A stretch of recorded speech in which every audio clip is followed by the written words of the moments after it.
The Volatus Aerospace Science Experiential Aerial Research Program, or SEER program, is designed to engage high school students in grades 9 to 12 in academic research activities using drones and machine learning technologies.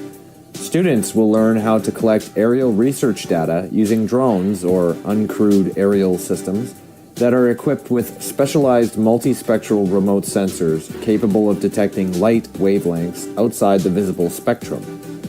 They'll learn how data processing tools can turn two-dimensional images into incredible high-resolution 3D models or digital twins, and then we'll use image classification tools to help develop machine learning algorithms to analyze the data that they collect.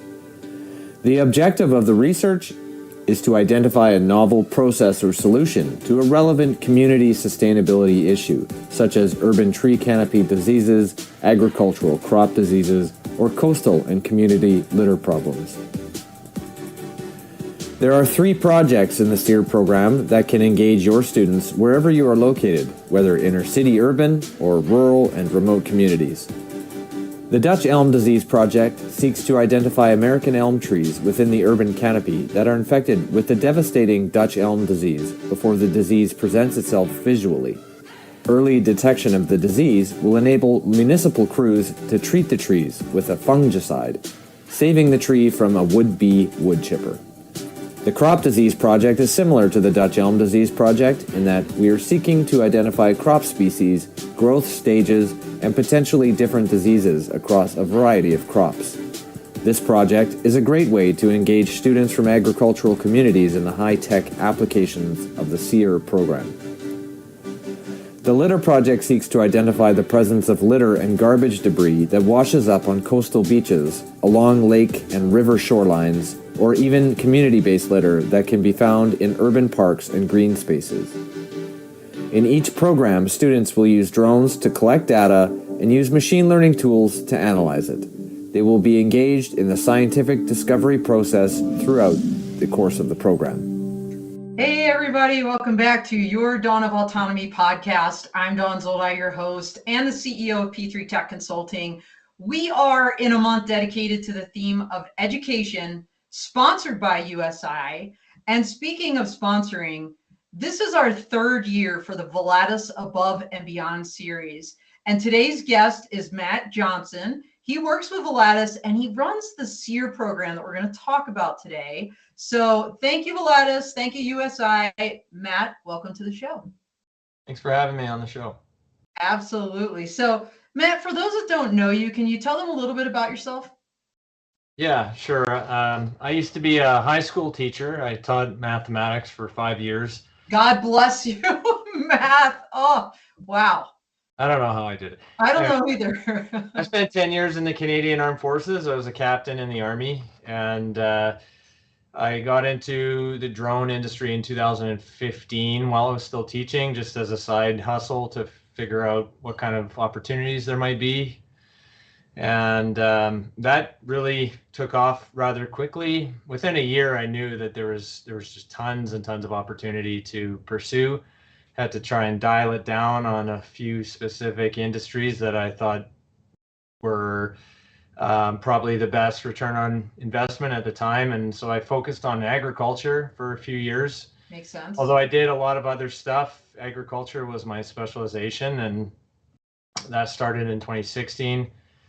I continued teaching while I was doing this stuff on the side. I developed a training program to train new drone pilots. I should mention I'm in Winnipeg in Canada. And so initially my training program was a Canadian program that was designed to get people trained up for the Transport Canada requirements at the time.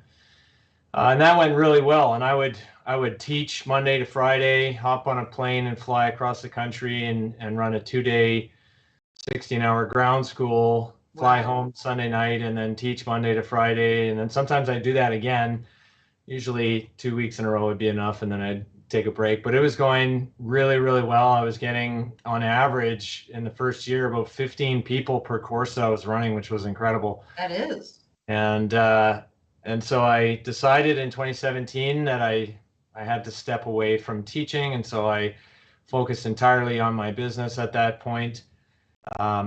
In 2019, I was introduced to Glenn Lynch, and we talked about what kind of opportunities I was pursuing in this industry and what there was out there, what I wanted to do in terms of training a large network of pilots that would benefit not only through the training, benefit us not only through the training, but also by having a network of service pilots that we could call on if we ended up getting large contracts. And he liked that idea, and we ended up partnering in 2019. In 2020, there was a few other companies that came on board, and I guess I don't know if everyone knows by now the history. I'm sure Glenn has kind of gone over that in the past, but we're a publicly traded company now on the TSX and the OTC markets in the United States, and there's a lot more than just a few companies in Volatus Aerospace now. And initially I was involved in a lot of different moving pieces.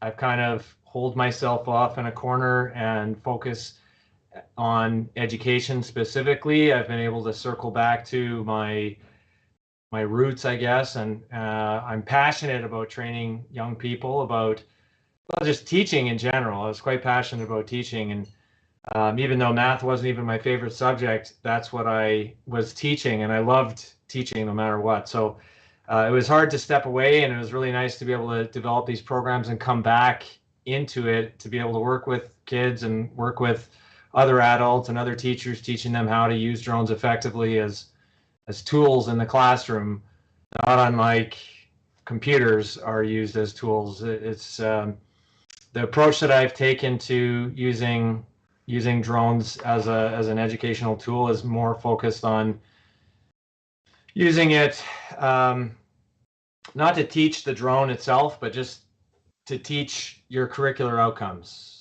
Teach trigonometry. I was a math teacher, and so that was actually the first lesson I ever used. Was that's amazing. Well, first of all, I want to interrupt you, Matt. For those that don't know Glenn Lynch, he is the CEO of Volatus Aerospace. And Matt, like you, I actually met Glenn, I'm going to say in 2019 as well.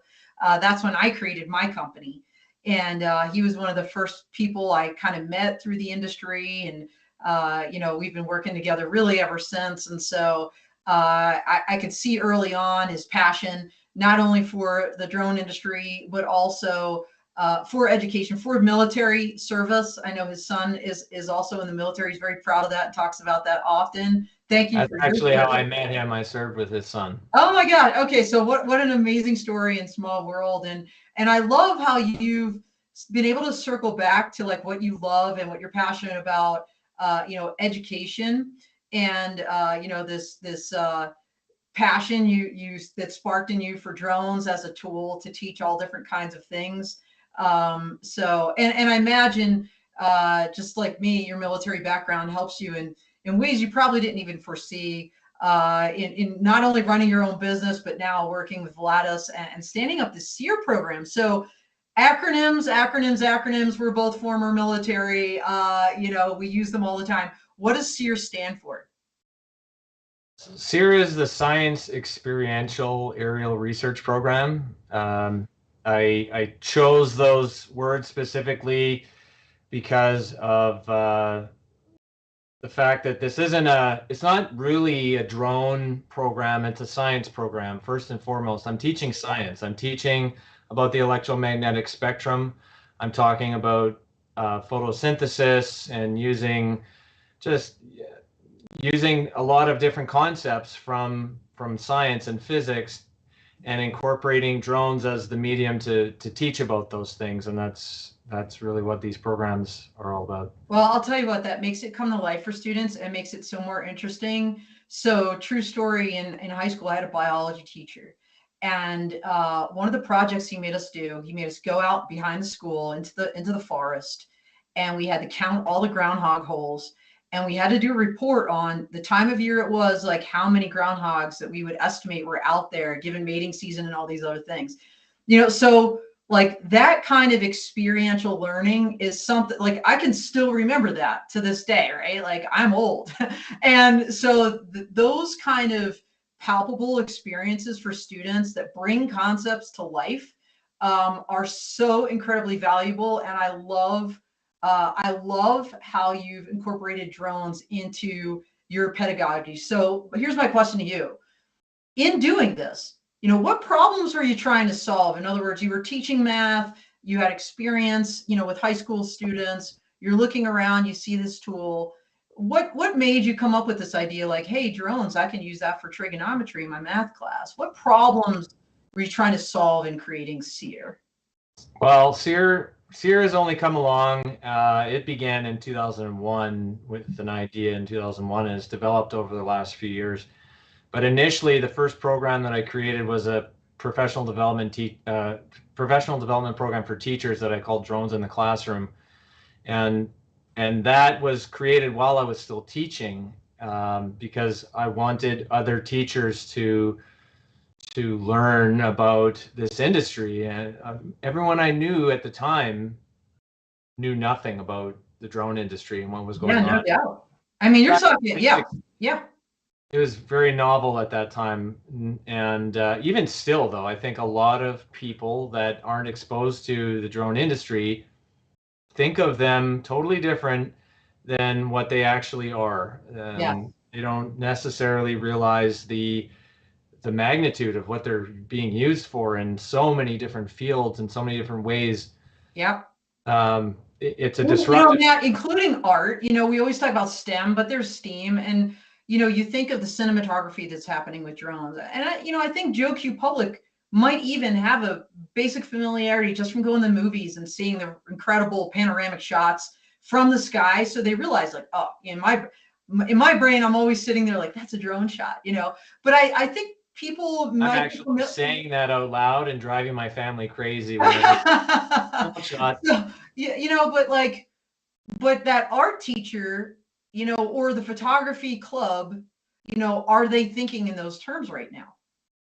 Even if they are aware of it. So, I agree. I still think there's a big awareness issue when it comes to teaching and how to use drones for so many different disciplines. Yeah.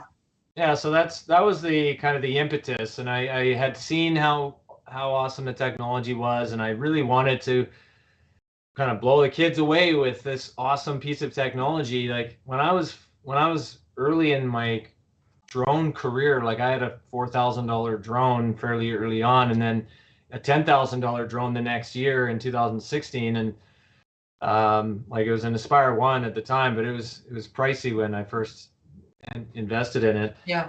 And I had all the certifications that were all required to do everything. I was like, why don't I just bring this to school and we'll do something cool with it? What can I do? Well, trigonometry is a neat thing to do. And I had the kids lying on the ground outside in the field measuring with clinometers, this little tool that measures angles, and they're trying to get the angle up to the drone. And they knew the distance between where they were and where the drone was, because at the time we had to be 100 feet away, and I said, okay, we're going to be 125 feet away just to be sure with two cones, and you tell me how high we are. Yeah. And they were racing each other to try and calculate the altitude of the drone, and that was the first lesson I ever used a drone for, and the engagement really blew me away because I had been teaching trigonometry already for 4 years at that point. I was a student of it, so I know, like, if a teacher did that, for us, like that would have changed the game for me. So that is so cool that you did that. So, okay, so you created this SEER program, you tried it out with trigonometry, you realized there's something here that works, that inspires students, that helps them learn in a really unique way. So what are ultimately the objectives of the SEER program? Okay, so let me just finish explaining how I got to SEER. So first was the professional development program. COVID ended up hitting and just shutting down that. It was growing. I was getting lots of divisions, teaching a lot of teachers. Yes. When COVID hit, that all stopped, and I realized that, man, these kids are just sitting around at home. They're so bored. They're not getting good opportunities. And so I created a camp, I called it a youth drone camp. And that was launched in 2021. And that was going pretty well. And I remember the first time I mentioned this SEER idea that I had was coming back. I believe it was coming back. Maybe it was on the way to the MN or to the conference in Las Vegas there, the commercial UAV Commercial UAV Expo, yeah. And I was on the plane with our COO, and I mentioned this idea. I want to use drones. I want to get kids collecting data, and we're going to do it relevant research data in Winnipeg, and I want to do it on Dutch elm disease. With my agricultural background, specializing in conducting ag research using multispectral sensors and that sort of thing, and understanding how drones are used really at the research level in the scientific application of everything.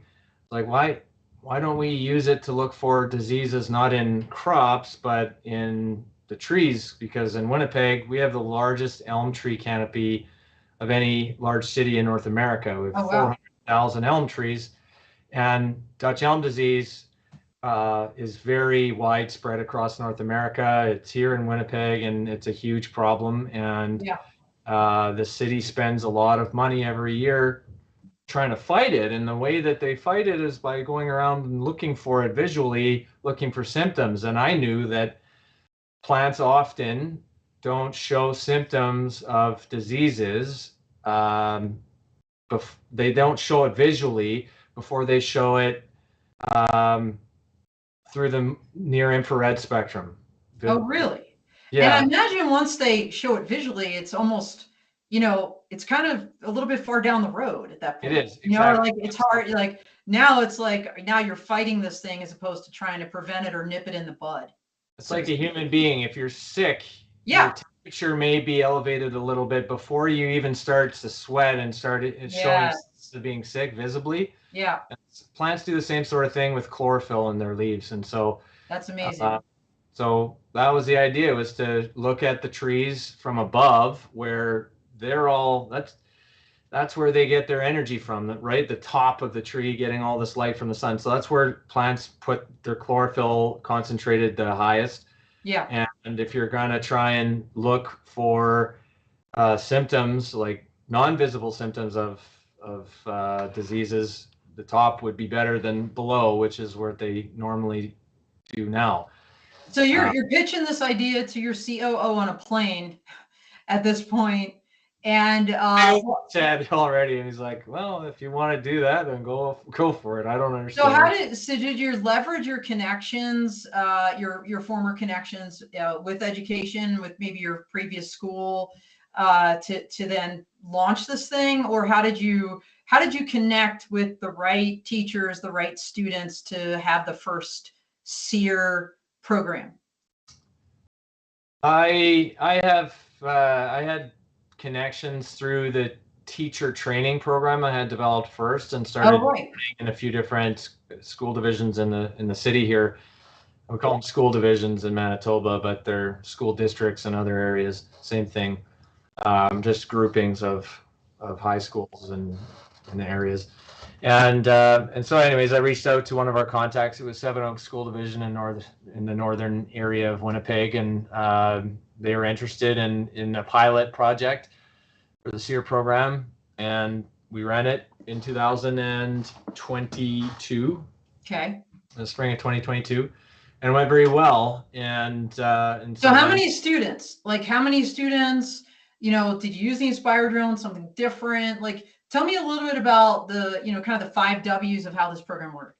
Okay, sure. So the Inspire drone is long retired. Okay.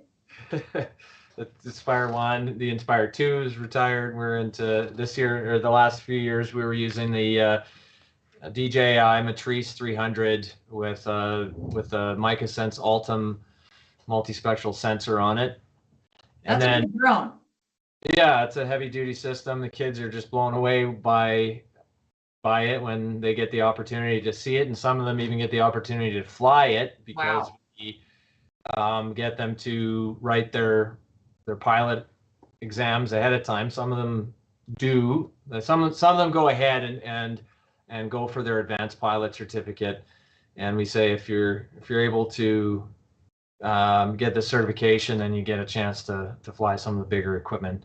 Now, these are high school kids, Matt? These High are school kids, yeah, 14 years old and older. And how many in this first kind of pilot group did you have that you were working with? Yeah, at Seven Oaks School Division, there was 15 students in year one.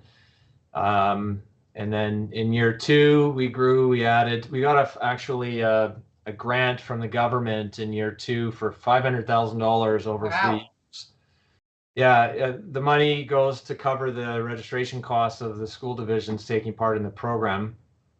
We're actually also partnered with the University of Winnipeg on this research project. So the idea behind the SEER program, I haven't been doing it justice, given a good explanation of what it is, but it's a research project. So we're engaging the students and actually capturing the data, teaching them how to capture the data for the real world application of, we're doing research. We're trying to detect Dutch elm disease in elm trees, something that's never been done before using a drone, effectively anyways. And we're in partnership. The University of Winnipeg has actually 2 years ago or 2.5 years ago, they commissioned a research study. And over the last 2 years, we've been working with them, providing data that we collect with the kids, and doing other data collection as well with them. But the kids, in that way, they get a sense of being included in this research. And so that was the idea behind the funding that we received, and that was spread over 3 years. So right now we're in year two of the funding cycle. We have 15 school divisions in Manitoba that are taking part in this program this year. We ran it in Florida last year. We've run it across the western provinces and Saskatchewan and Alberta, and we'll be heading out to British Columbia this year. So yeah, it's pretty widespread. So in Florida, they have the elms that you're talking about. Is that part of the collection, or is that something different? So that was year one, was the elm tree study, and we expanded the program to include the crop disease project. So we have the Dutch elm disease project, and then we had this other project called the crop disease project, and then I created another project called the litter project. So in the crop disease project, we're using the same drones, same sensors, but taking kids out to an agricultural area and working with a plot research partner and looking for actual crop diseases and growth patterns and stuff like that in crops. And then the litter project, we're working to use the same sensors and drones again, but to identify different types of litter based on their reflectance values, whether they're plastic or metal or paper or glass. And we're working with the University of Manitoba on a research study for that as well. Oh, wow. So it's kind of the testing the sensors on the different materials, but what's the end game for that one, the litter project? Is it also to identify areas where, maybe there needs to be a cleanup or exactly. Yeah, so it will eventually be a digital tool. I mean, I haven't mentioned the machine learning component, but machine learning plays a critical role in all of this. I mean, we collect the data and then we use machine learning tools to analyze it, automatically finding what an elm tree is based on, you look at an image that we collect, and it from above, you look at a park, it just looks like a bunch of broccoli. Yeah. And there's all these different types of trees mixed in there, birch trees and elm trees and ash and oak and poplar, but it's almost impossible for a human being to look at it and go, oh, that's an elm tree, that's an elm tree. But with enough examples that we're training the system with ground, knowing that it is an elm tree and saying that's an elm tree, you can train a machine learning algorithm to be able to automatically do that way better than any human could. And right now, we've actually got an algorithm that's 92% accurate in detecting elm trees just from imagery. So it's incredible. That is so. Also, you talked about the chlorophyll and what's emanating, from the leaves.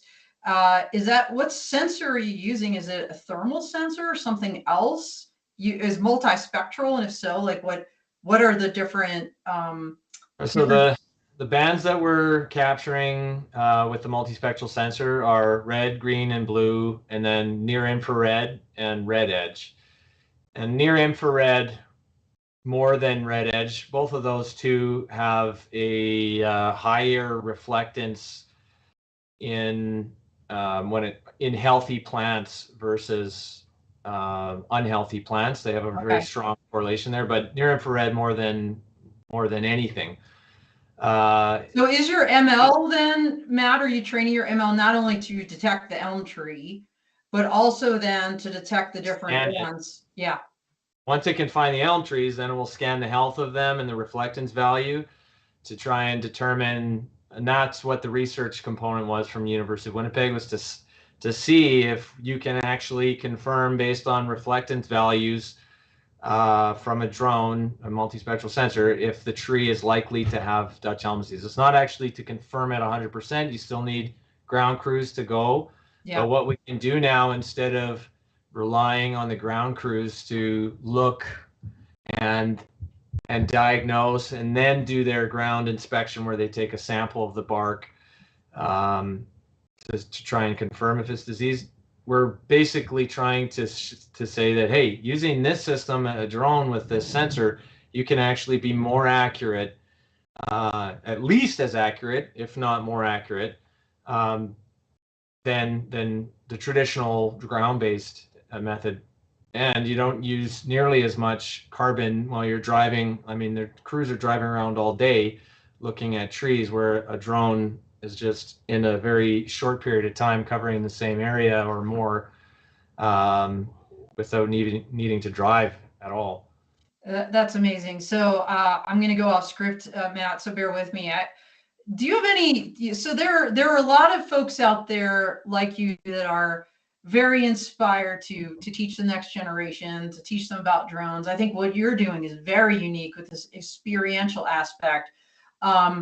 But do you have any, you were successful in obtaining a 3-year, $500,000 grant. That's significant. Do you have any tips for people out there listening on how they too can create similar programs to help schools in their neighborhood or colleges or high schools?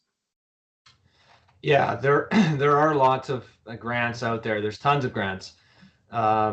There's national grants, and then there's community foundation grants that there's hundreds and hundreds or even thousands of those in different communities around.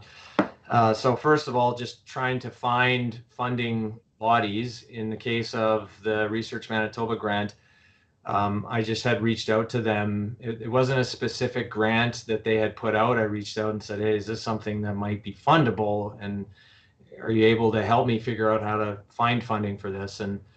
And through that process, we were actually the first aerospace project to be funded by Research Manitoba.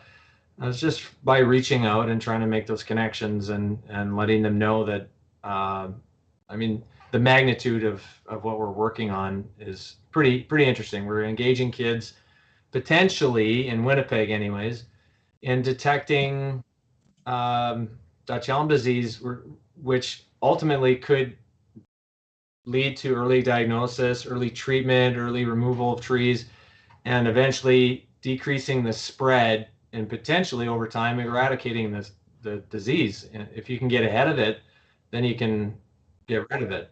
I don't know a lot about Dutch elm disease. I imagine it wipes out entire like ecosystems if it goes unchecked. Oh yeah. There's the cities. So the epicenter of Dutch elm disease in North America is in Ohio. And it was brought in through some firewood that was brought from Europe, and it spread all across the country, Canada and the United States. And in areas like Toronto, they've lost 90% of their elm tree population from when it was initially introduced. In Montreal, they've completely been decimated. And wow. Most of the areas like Cleveland used to have a lot of elm trees, and some other bigger cities in Ohio, they were the first ones, and it just spread very quickly from there. No doubt. So You're in Canada. You've been very successful in doing this in Canada. You mentioned you've been down to Florida. Tell us a little bit about some of the programs you have in the U.S. Yeah, so we ran the litter project in Florida last year. That one went very well. It was mostly grade 9s actually that were taking part in that, and it was Now, was that with a school, a college, both? It was with Hernando County School District. Oh, cool. All right. Just about an hour north of Tampa. So yeah, that was a really neat experience. And we've actually been working with several universities over the last year and this year across the United States, looking to apply for some large grants as well. I think universities are quite interested in this program because it can be run. It doesn't have to be a high school program. It can be run at a post-secondary level. Like, it's really high level advanced stuff. Yes. We can modify it for younger people or for older people, and it can be run for adult learners as well, as a kind of this is especially in agriculture, as a way to say this is how you can use drones effectively to monitor your fields and use them for crop disease detection and health analysis and stuff like that. So yeah, there's several universities that we were talking to in last fall and winter. Mm-hmm. And things are developing across in Virginia and Tennessee and Texas. There's quite a bit of interest specifically in those areas, and Ohio is a hot state for drone stuff going on right now, in Colorado. Yeah, I mean, I'm in Colorado. I don't know if you knew that, but I'm in Colorado Springs, and the University of Colorado Boulder has an amazing program. In fact, I'm speaking to a class there on Thursday about drone law and policy, but they've been doing really interesting, like, storm chasing weather research there for years. In fact, Dr. Jack Elston graduated from there. He started in that program, created Black Swift Technologies, and the S2 drone like goes in these crazy environments like volcanoes and hurricanes. They launch it off of P3 airplanes and all these things, but or P2s, P3s. I think it is a P3. So just like my company.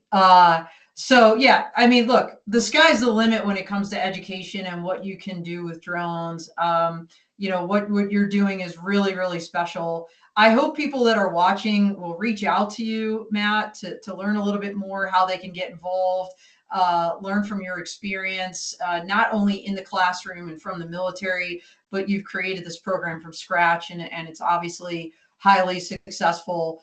So can you share with us any like success stories, whether it's a particular student that was in your program that turned around to do this big thing, or a really interesting development that you all learned somewhere along the way during the course of one of these research projects that was a first that nobody knew about before? I think it's really cool when the students are inspired through the programs that we run, whether it's the SEER program or the Youth Drone Camp, but to go on and try to get the next level of certification. So in Canada, we have a basic or an advanced, which is similar in some ways to the trust certification and the Part 107 in the United States. Kind of get them started with that trust, and if they're or the trust exam, I should say, and if they're enthused by their success there, then why don't you try the Part 107? Let's go work towards that. We've got a Part 107 program that I developed in 2019 and have been updating over the years. That we actually have a partnership with Drone Blocks, and our curriculum for the Part 107 is offered on Drone Blocks' website as like for free. Through that, if students go on and get that, that's really cool. That's really them buying into the opportunity. And that's actually the coolest thing about being a teacher, is when you can get a student to get enthusiastic about something and push themselves to do something that's difficult. Part 107, the advanced pilot certificate in Canada, those are not easy things to do if you don't have a background in aviation, to be able to go into that fairly out of the blue and excel and get your certification. That's awesome. That happened not a lot so far, in terms of seeing the kids in these programs take that initiative and go on. All I can do is push them and hope that they do that. We've had about, I think, 15 so far that have gone on beyond their basic certificate to go on to the next level. Yeah, but you know what? Even so, look, it's not, being a drone pilot's not for everybody. And even if they got their certificate, maybe they wouldn't use it. But what you're doing is, for example, teaching trigonometry, teaching artificial intelligence, machine learning, analytics, right? So it's much deeper than just, hey, I got my, I taught a kid how to fly a drone. It's much, much deeper than that. And I think that is the significance of your program. So you've been able to get the grant money. You're working with a lot of educational institutions in the US and Canada, Matt. Are there any companies, kind of additional to Volatus or outside of Volatus, that you're working with as well, kind of in a teaming manner, on this program or something similar? So right now, I mentioned Drone Blocks. They're that they have really awesome curriculum out there for kids to learn how to code, and so we use Drone Blocks' app in our youth drone camp program, where we teach about coding with drones, and you have to fly through a course and do some cool stuff. But other than them, we don't have a lot of direct partners in the Caribbean. We have Drift Enterprises and specifically to offer our education programs, and Cool. then our other kind of partners that we work with. ICMS is one of our partners, who are a growing partner in Canada, and they're for our plot research component of the crop disease project. Yeah. Yeah. So, we talked about how, teachers can learn from you about how to get grant money and how to kind of do these things, right? Let's take it from the student's perspective. Say I'm a student and I love what you're saying, Matt, and I want to somehow get involved in a research project with you or like what you're doing. Where do I start? How do I do that? So Volatus has their website that has lots and lots of stuff going on there, because Volatus is involved in a lot of different aspects of the drone industry.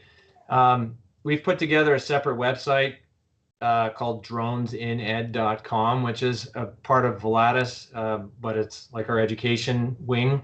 Yeah. And that website outlines our different programs and the SEER program, and where you can contact us if you have questions about it. Basically, it starts with the interest. I can't reach out to all the high schools and all the universities out there. It often starts with them coming to us and saying this is something that we're interested in. I can help, or we can help write grants. It's I've got quite a background now in writing grants, and it's not just that single grant. We've received another $50,000 grant out in British Columbia and in the States.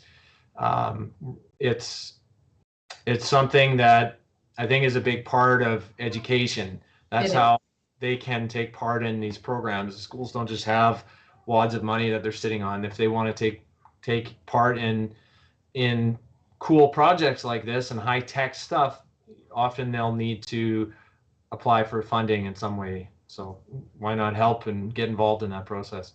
Oh, that's excellent. Yeah, I think the grant writing thing is a mystery to a lot of people. I mean, heck, I'm a trained lawyer and I don't know how to do it. So, it's one of those things that I think you have to have that background and experience to do it. So, as you look ahead, because we only have a couple minutes left, Matt, I knew our time would fly, pun intended. As you look forward into this year, maybe into 2025 as well, What's on deck for the SEER program? We've added other projects. So in the Caribbean, I mentioned our partner in the Caribbean. We have the mangrove project where we're using, it's the same idea, the same idea as the Dutch elm disease project, but we're looking at mangroves and the health of mangrove forests rather than elm trees. And Very we have cool. another project called the invasive species project, where we're looking for different types of plant, or more so plant than animal, invasive species that might be visible in like state parks and Beetle kill. I mean, when we went to Yosemite, was it Yosemite? No, Yellowstone National Park in Wyoming. It was so depressing as we were driving through, and all the tree, it looked like the Lorax in a way had come through. You know, all the trees were, or no, it looked like the Nightmare Before Christmas, right? Yeah. Like none of the leaves had trees, and they were all just withered and black with, like, you know, it looked spooky, like something from Halloween. And it's just decimating entire forests. Yeah. So to be able to use a drone to catch these things early and be able to, you know, treat the actual problem instead of, you know, well, again, usually it's too late by the time you see it, and there's not a lot people can do, right? So that tree is a goner, unless you can catch these things early. So super cool. All right. What other, do you have anything else brewing? So you've got the Caribbean, you've got mangroves, and other infestation research that you're doing. Anything else you want to talk about in, like, I think like the 1 or 2 minutes we have left? Yeah. In 2024, 2025, we're launching our drone light show program, which is an educational program. Yeah, that's going to be really cool. It's indoor light show programming. And in terms of other like projects within the SEER program specifically, whether it's something I've mentioned or not, like we can customize programming too. That's the neat thing about working with universities, is we can see what kind of sustainable, like ecologically sustainability problems might be present in their area, and how can we use our equipment and our expertise to help them with the research to go after that or detect it, and then tie in the schools around them. It's usually not like a super, it's like I'm piecing together a puzzle that has many different pieces. Yeah. But when it all comes together, it looks really nice. That's cool. Well, I love what you're doing. Thank you so much, because you're just making a huge difference, not only for these kids and their teachers, but for society writ large. So Matt, thank you for what you do. Thank you for taking this time with us. It was so inspirational for me personally to hear your story, to hear how you created SEER and how far it's come and where it's going. So as we sign off, Matt, could you please tell folks how they can reach you, and any other closing comments you want to make before we sign off today? Yeah, my contact information, I think you'll have, I think I saw it on one of the slides, matthew.johnson@volatusaerospace.com. It's a long email, takes up a lot of space, so you don't have to commit it to memory. It's probably best just to find it in one of the screens on here. And yeah, send me an email if you're interested, and we can go from there. All right. Well, awesome. Thank you again, Matt. Thank you, everybody out there. We are out here.